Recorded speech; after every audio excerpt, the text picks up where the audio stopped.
আচ্ছা, কোনো কিছুর প্রস্থান বা তোমার জীবন থেকে কোনো কিছু হারিয়ে গেলে কেন তুমি এত ভেঙে পড়ো?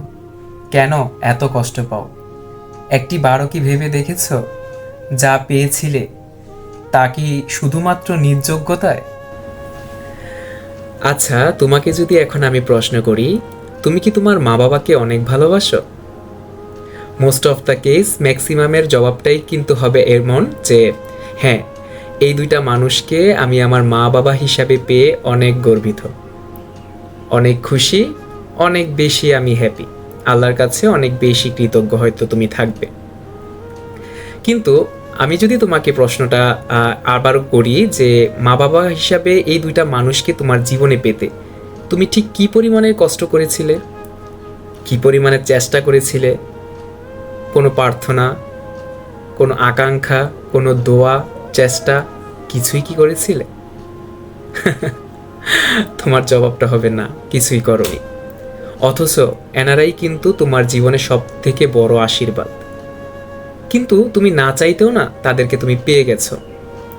কারণ আল্লাহ তাআলা তোমাকে সেই জিনিসটাই দেয় যেই জিনিসটা তোমার জন্য কাজে আসবে, তোমার উপকারে আসবে, তোমার জন্য ভালো।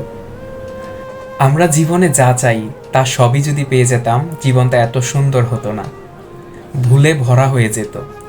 কারণ আমরা মানুষ আসলে বুঝি না যে কোন জিনিসটা আমাদের জন্য উত্তম এবং কোন জিনিসটা না।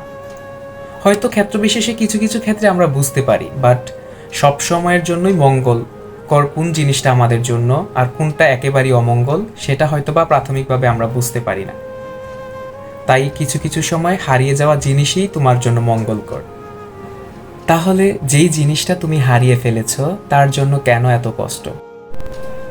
হারিয়ে যাওয়া জিনিসটি হয়তো তোমাকে অনেক বড় অমঙ্গলের হাত থেকে বাঁচিয়েছে। মনে রেখো, হারানো মানেই জীবন শেষ নয়, হারানোর মাধ্যমেই আসে জীবনে নতুনত্ব। হয়তো তুমি যা চাচ্ছ তাই পাবে, কিংবা তার থেকেও ভালো কিছু। এর জন্য মহান আল্লাহর উপর ভরসা রাখো আর নিজের প্রতি আত্মবিশ্বাস।